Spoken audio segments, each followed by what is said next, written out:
Blog number 76. Oh, come on, I can't be the only one.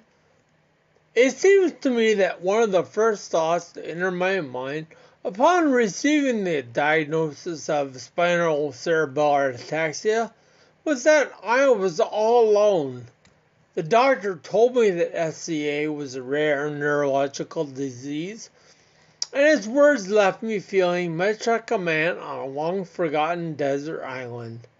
But on the contrary, what I actually discovered since that first day is that, hey, there are other people here on this island that are just like me.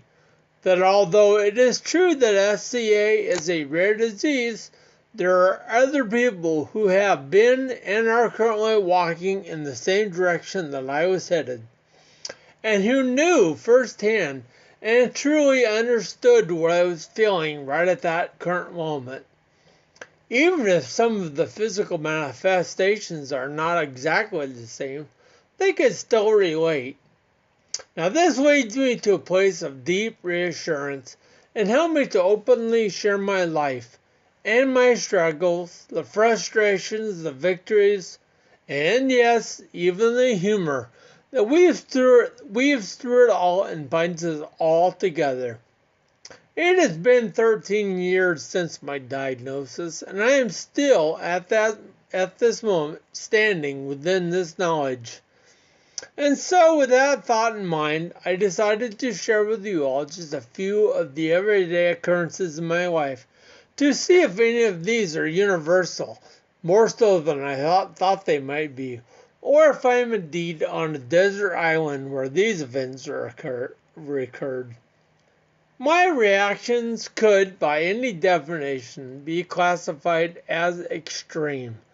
Even when I am given ample warning that an event is coming, when that event does actually happen, I find that I still jump and I flinch like I have been probed with a 1,000-volt cattle prod.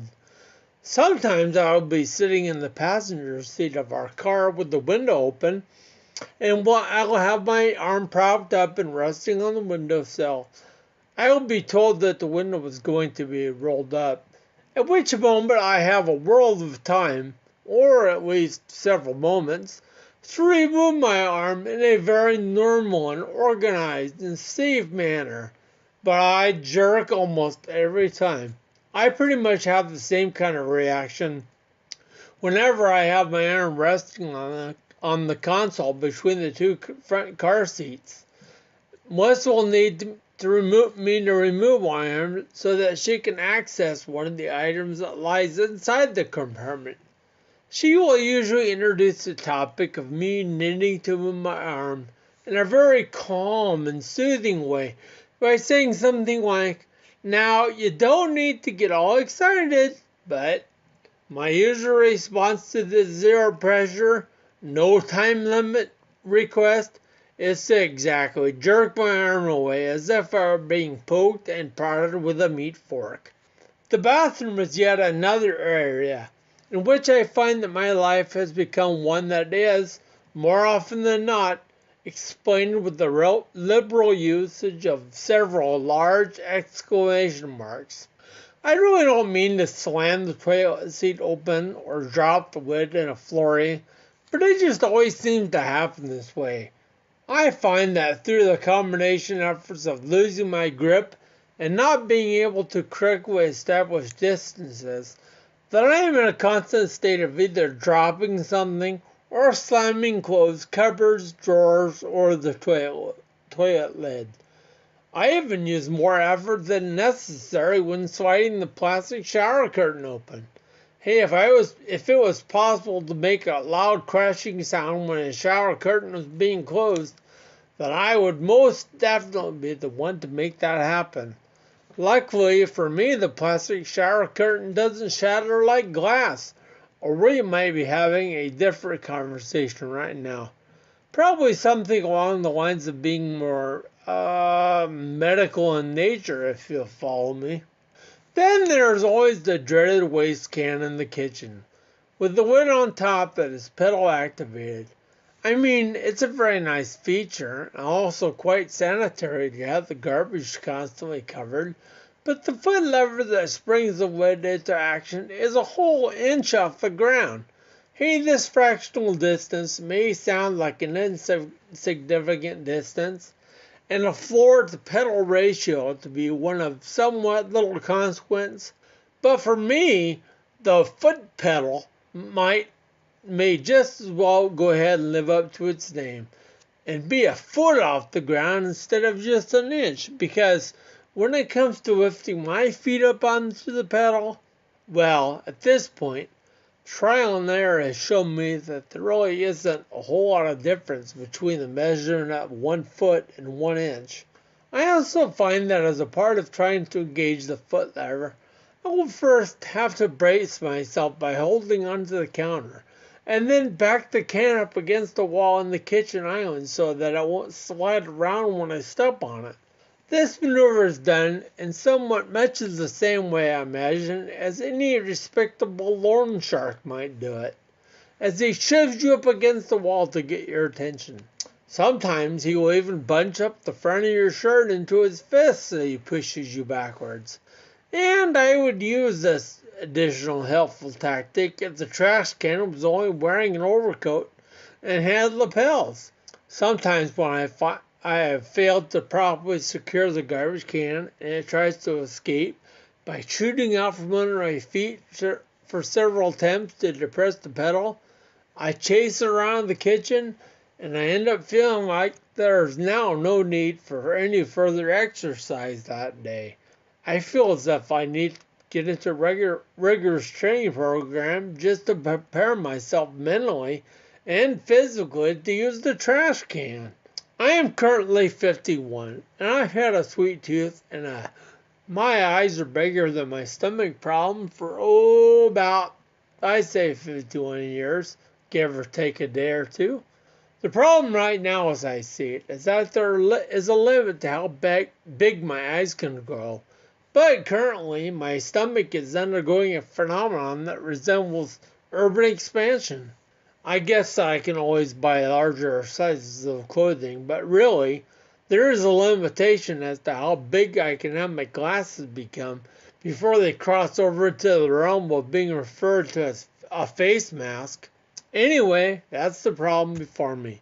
What I think the cause of this current overload is a different story, because I blame it squarely on ataxia.